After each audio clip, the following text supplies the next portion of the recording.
My name is Katie Martin and I work for WWF New Zealand, that's a worldwide fund for nature, and my role is fundraising manager.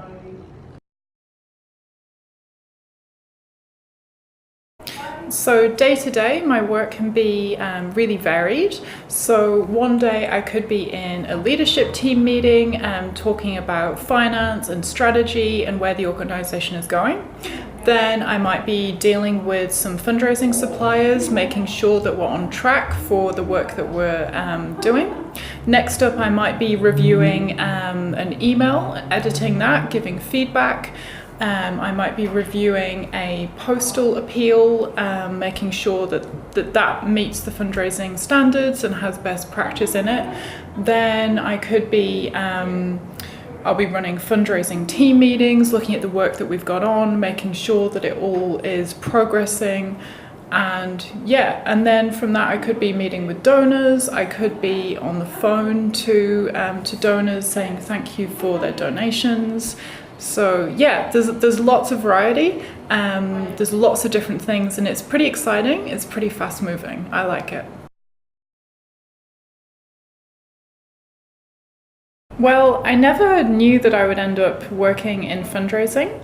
I knew when I was 18, 19 that I wanted to work in the not-for-profit sector because I wanted to do good.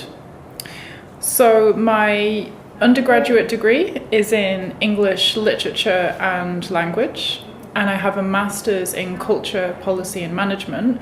That included a module on fundraising, which is how I've ended up working in the fundraising sector for the last few years. That was what started me on that path.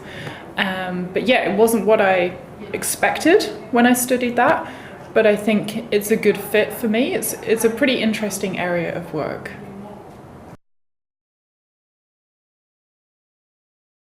It wasn't really a decision to work in fundraising.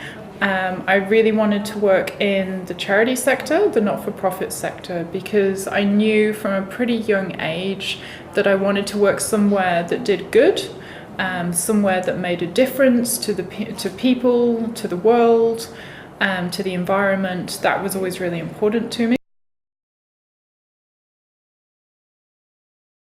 Yep, there are travel aspects. Because WWF is an international organisation, and there are various opportunities around the world for, depending on what kind of role you've got. So there are international opportunities, and then I also get to travel to some extent around New Zealand to meet with our different fundraising teams and different suppliers around the country.